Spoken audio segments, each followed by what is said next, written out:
ज़्यादा क्वांटिटी में नहीं रहता है तब तक आपकी दुकान अच्छी हरी भरी नहीं लगती है। जब आपके पास बहुत ज़्यादा वेराइटियाँ, बहुत ज़्यादा प्रोडक्ट, बहुत ज़्यादा सामान होता है दुकान में, तो आपकी दुकान भी हरी भरी लगती है, आपका काम भी हरा भरा होता है और कस्टमर भी बहुत सारे आपके पास आते रहते हैं। क्योंकि बहुत जितनी ज़्यादा वैरायटी आपके पास होगी उतने ज़्यादा कस्टमर आने की संभावना होती है। आज के समय पे एक जगह पे बहुत सारा प्रोडक्ट नहीं मिल पाता, इसलिए आपको एक जगह पे बहुत सारे प्रोडक्ट को देना है ताकि आपके पास जो भी कस्टमर है उसे हर आइटम मिल सके। इस वीडियो में बताऊंगा कि आपको प्रोडक्ट कैसे लेना है और कहाँ से लेना है और कैसे कितने क्वांटिटी में लेना है, आपको कैसे ज़्यादा मुनाफा होगा, इसी के बारे में आज डिटेल बात करने वाला हूँ दोस्तों। आज हमारे वीडियो में ऐसे करते हैं तो आप 2 पैसे की बचत भी कर पाएंगे दोस्त, और 2 पैसे मुनाफा भी ले सकते हैं। इसलिए आपको इस टाइप का काम करना है। आपको मार्केट जाना है, मार्केट जाने से पहले 2-3 जगह तलाशना है। आपको अच्छे रेट पर जहाँ पर भी माल मिल जाए आपको वहाँ से माल को ले लेना है और अपना माल अपने यहाँ तक ले आना है। दोस्तों अगर आप अकेले हैं दुकान में तो मैं जैसे आज से पहले वाले वीडियो में बताया था कि अकेले हैं तो आपको होलसेलर को सेट करके रखना है ताकि वो आपका माल आपके दुकान तक, आपके शॉप तक पहुंचाए और उसका जो भी चार्जेस होंगे वो अपना चार्जेस लेगा। या तो आप होलसेलर से सेट कीजिए कि हमारा आप माल दीजिएगा, अपना गाड़ी हम खुद भेज करके उस माल को मंगा लेंगे। इससे हमारा टाइम भी बच जाएगा और पैसे भी बचेंगे। पैसे बचे या ना बचे, पैसे लगाने से ही हमारे काम होते हैं दोस्त। पैसे बचाने के चक्कर में काम न करना यह हमारी गलती है। इस गलती को हमें नहीं करना चाहिए क्योंकि बहुत सारे लोग सोचते हैं कि हम 10 रुपये बचा लेंगे तो 20 का काम नुकसान हो जाता है, तो हमें 10 लगा देना है और 20 का काम बना लेना है। इस टाइप का अगर आप काम करते हैं तो आप ज़रूर सफल हो पाते हैं। जैसे कि कोई भी प्रोडक्ट अगर आपके पास आता है तो उसकी लाने से पहले आप यहाँ पे मान लें उस वहाँ पे एक्सपायरी का ज़रूर ध्यान दें। अगर आपका होलसेलर, आपका डिस्ट्रीब्यूटर आपको अगर एक्सपायरी माल देता है तो आप बिल्कुल ना लें। एक्सपायरी नज़दीक माल देता है तो भी ना लें। इससे होता यह है कि कस्टमर हमारा जो है रेगुलर बेस का वह बिगड़ने की संभावना हो जाती है, क्योंकि कस्टमर को एक्सपायर माल जब हम देंगे तो वह हमसे खुश नहीं होता है। तो दोस्तों ऐसे करके आप अपने कस्टमर को खुश कर सकते हैं। लास्ट तक जरूर बने रहेगा, इससे आपको यह पता चलेगा कि हाँ हमें कहाँ से माल और कैसे माल किस कैटेगरी का माल हमें ज़्यादा रखना चाहिए। इसी टॉपिक पे आज बात करने वाला हूँ। हमारे वीडियो में लास्ट तक जरूर बने रहिएगा। अगर हमारा वीडियो अच्छा लगता है तो लाइक, कमेंट, शेयर, सब्सक्राइब जरूर कीजिएगा। और आप देख रहे हैं दोस्तों, जब भी हम माल मंगाते हैं तो हम इस टाइप का माल मंगाते हैं, बोरी का बोरी या पेटी का पेटी।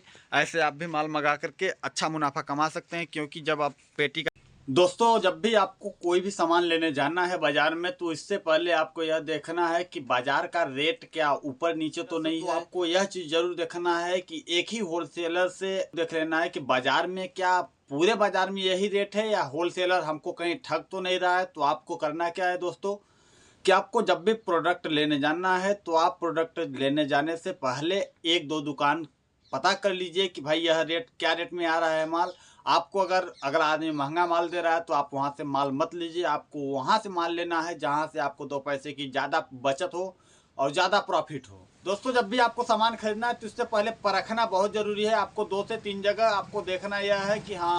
तो दोस्तों अगर आप ऐसा करते हैं कि आप सामान लेने जब भी जाते हैं तो आप होलसेलर से एक जगह पे माल लेने से बढ़िया है कि आप 2-3 जगह पे पता कीजिए। माल आपको वहाँ से लेना है जहाँ से आपको अच्छे रेट में मिल जाए, क्योंकि आप तो पैसे दे करके लाते हो ना यार। आपको पैसे दे करके लाना होता है। आपको जब पैसे दे करके लाना ही है तो आप अच्छे रेट पे माल लाएंगे। अच्छे रेट पे जब हम माल लाएंगे तो अच्छे आप ऐसे करते हैं तो आपका 2 पैसे की बचत भी होगी, आपका माल भी आपके पास तक आसानी से आ जाएगा, कम रेट में आएगा। दोस्तों जब भी आपको माल लेना है तो मैं आपको इससे पहले भी कई वीडियो में बता चुका हूं कि दोस्त जब भी आप माल लीजिए तो आपको क्वांटिटी ज़्यादा क्वांटिटी में माल लेना है। अगर आप कम क्वांटिटी में माल लेते हैं तो आपको होलसेलर ठगता है, आपसे वह मुनाफा उतना ले लेता है जितना आपको लेना चाहिए। तो दोस्त इससे बचने के लिए आपको पेटी का पेटी माल उठाना चाहिए। जैसे कि मेरे पास पेटी का पेटी पूरा नमकीन, बिस्कुट, गुड़, ये है हमारा मैगी, तेल वगैरह इत्यादि, पापड़ी, मैगी और बहुत सारा प्रोडक्ट ऐसा होता है जो कि पैक बोरी या पैकेट में आता है। तो दोस्तों सबसे पहले इस चीज़ को हमको ध्यान में रखना है कि हमको किसी भी प्रोडक्ट खरीदने से पहले उस प्रोडक्ट के बारे में जानकारी रखनी है और प्रोडक्ट कहाँ पे अच्छे रेट पे मिल जा रहा है उस चीज़ को देखना है। हमको अच्छे रेट पे माल ले आना है, अच्छे रेट पे ले आएंगे तब हम अच्छे रेट पे कस्टमर को बेच पाएंगे। तो दोस्तों मैं आपको इससे पहले भी कई वीडियो में बताया हूं कि दोस्त आप जब भी माल लेने जाइएगा तो आप लूज में नहीं लीजिएगा, आपको पेटी का पेटी माल लेना है। इससे होता यह है कि आपको पेटी का पेटी माल लेने पे पेटी का स्कीम मिल जाती है। पेटी में आपको पेटी का रेट लगता है। लूज में और पेटी में बहुत ज़्यादा फर्क होता है दोस्त।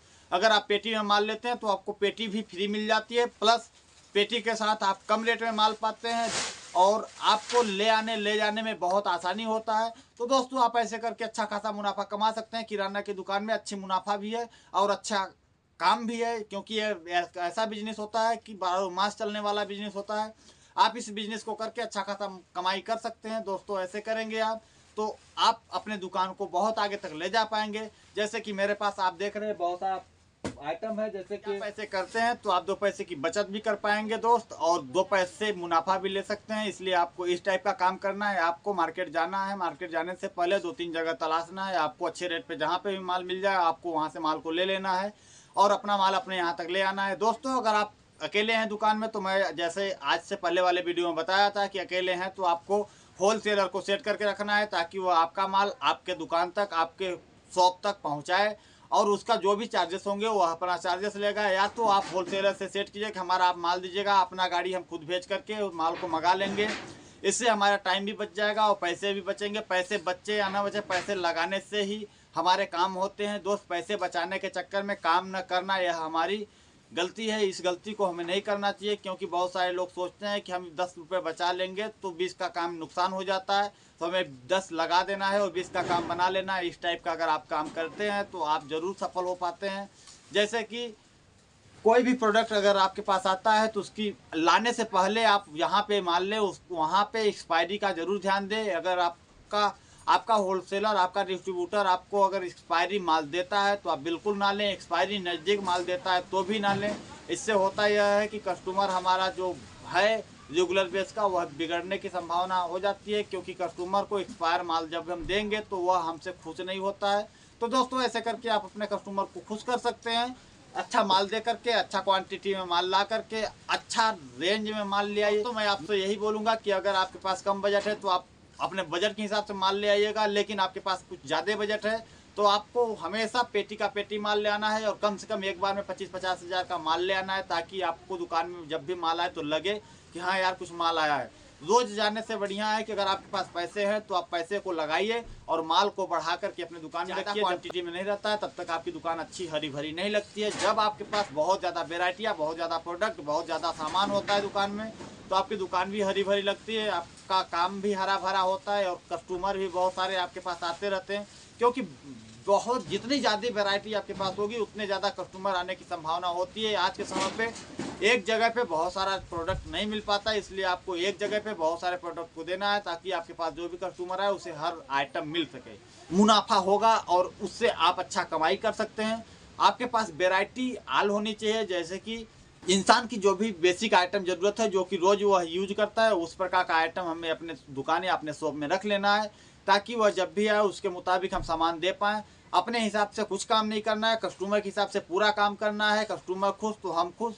ऐसे करके आप अच्छा कमाई कर सकते हैं। किराने की दुकान में भी अच्छी कमाई होती है जब आप उसमें काम कर पाएँ, क्योंकि हमने आज तक देखा है कि हमारे किराने से रिलेटेड जो भी हमारे सीनियर लोग या पुराने लोग काम कर रहे हैं तो अच्छी कमाई करके अच्छा काम किए हैं, अच्छा नाम किए हैं। तो दोस्तों ऐसा आप भी कर सकते हैं, अच्छा काम कर सकते हैं, अच्छा नाम कर सकते हैं। ऐसे करके आप अपने बिजनेस को बहुत ऊंचाइयों तक ले जा सकते हैं। लेकिन आपको जब भी किसी काम को करना है तो रेगुलर बेस पे 10-20 साल आपको रेगुलर करना है, ताकि उससे आपको अनुभव के साथ समझ आपको आना चाहिए कि भाई हाँ इस बिजनेस को करने से क्या होता है, हमें इस चीज़ को करना चाहिए या नहीं करना चाहिए। ऐसे काम करके आप अपने बिजनेस को काफ़ी अच्छा ग्रो कर सकते हैं, क्योंकि किराना की दुकान एक ऐसी दुकान होती है जो कि 12 मास चलती है।